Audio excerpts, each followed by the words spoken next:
Hello, everybody. Welcome. I'm Jim McCotter. This is Christian Manifesto, God's Civil Mandate. This is the introduction. Can you answer these questions without a doubt? Question number 1. Is it God's desire for non-Christians to be civil rulers? What about secular rulers or Muslims or Buddhists or Hindus or socialists, Marxists, communists, atheists, agnostics, or humanists of any kind to be civil rulers? Number 2. Is it God's desire that any non-biblical law be the civil law of any city or nation? What about the law of the Muslims' Quran or the Buddhist Tripitaka or the Hindus' Vedas or the Marxist Communist Manifesto or the Socialist Humanist Manifesto or any other secular law? Number 3. Does God determine the fate of all nations based on Christians in that nation?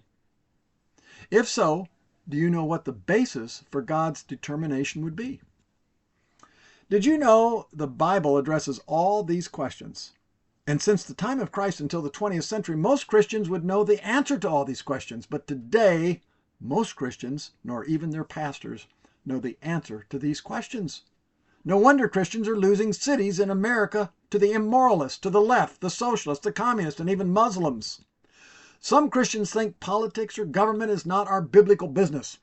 We're just to stay in our little churches and only pray for whoever our, quote, so-called civil rulers, quote, are. But this writing is for Christians who think something may be missing and we have a serious problem. And what we've been doing is only slowing down our total national downfall at best.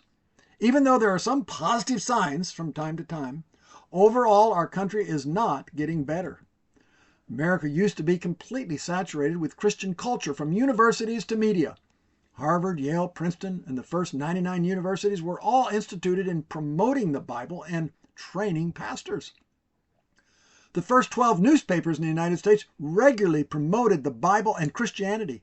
Benjamin Franklin, who not an evangelical Christian himself, nonetheless, being so saturated in believing in the Bible, printed all of the evangelist George Whitfield's long sermons in all his newspapers. Most people today have no clue how Christianized all of America was even into the mid-20th century. Not until the 1960s did the immoralists in universities and our government and judges begin to expose their Marxist agendas. Not only do young people have no idea how Christianized America used to be, but they're now being taught lies to distort how Christianized America really was. Based on national historical cycles, at this point in our nation, with the Marxist masses growing in number and getting more aggressive every day, a revolution or civil war may result. In 1776, America, being dominantly Christian, believed their revolution was a biblical revolution for justice. In 1861, American Christians believed their civil war was a biblical civil war for justice. The issue today is not over black slavery, but over national Christian slavery. God's law versus man's law. Morality versus immorality. One nation under God versus one nation under Satan. One nation under men versus one nation under King Jesus, King of Kings. Many Christians naively believe in sustained peaceful pluralism. Peaceful pluralism only lasts until the opposition gets strong enough to start attacking.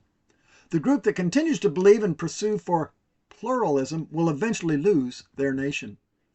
Here is what most don't understand about so-called American pluralism.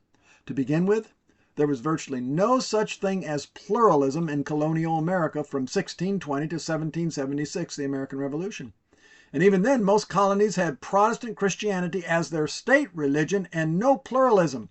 Even after the American Revolution, 8 of the 13 states continued to have their state under the Christian religion and no pluralism for non-Christians being civil leaders. State laws continued this well into the 19th century.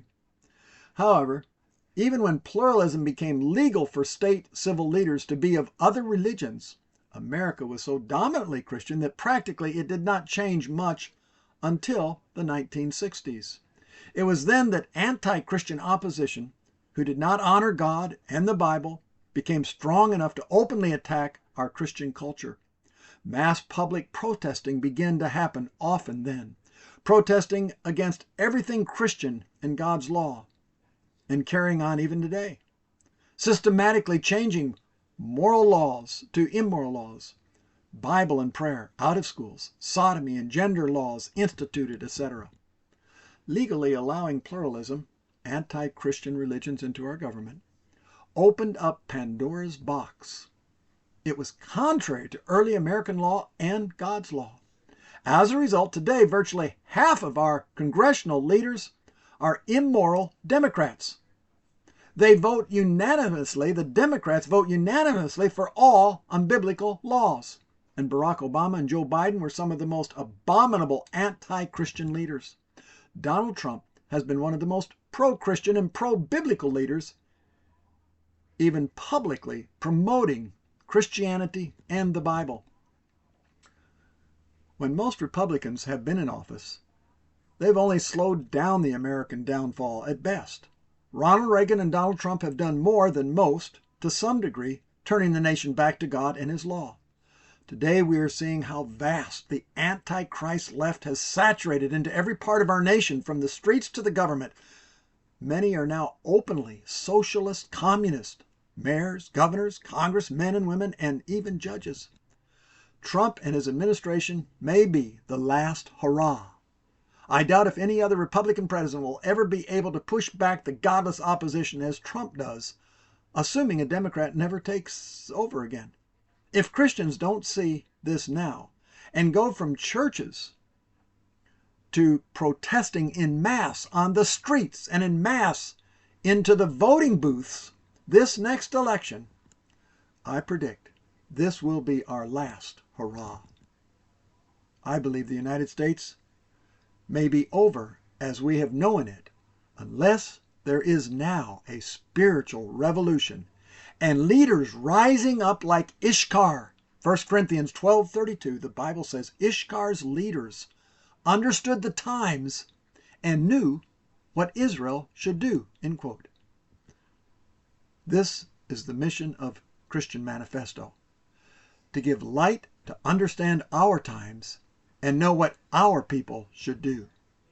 In the 18th century, evangelist George Whitefield preached thousands of sermons in every major town and city, going up and down the American colony coastlines 7 times on horseback. Had Whitefield not done that, there may have been no American Revolution.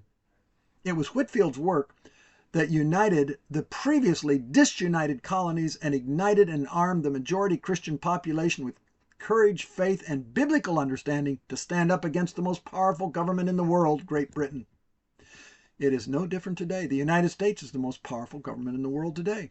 But today, where are the Christians, like the pastor and Christians that went out from their little church in Lexington to be the first to stand up against their government's army and even die resisting their unrighteous civil authorities?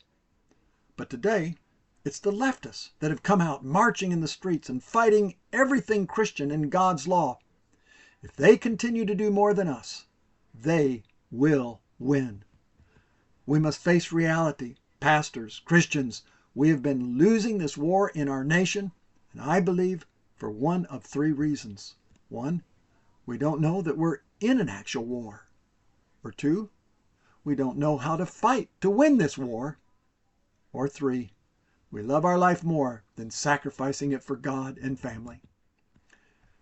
Christian Manifesto will inspire you who believe we are in a war and are praying, and especially if you want to know and do what God says to win the war in our nation for Jesus and our King of Kings.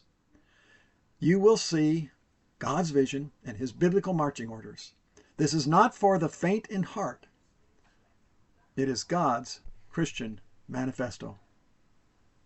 A side note, I will be responding live to questions and reactions to all the above Monday, 1/12/2026 at 5 p.m. Eastern Standard Time on Substack at Jim McCotter Live. You have to get the Substack app to view and participate.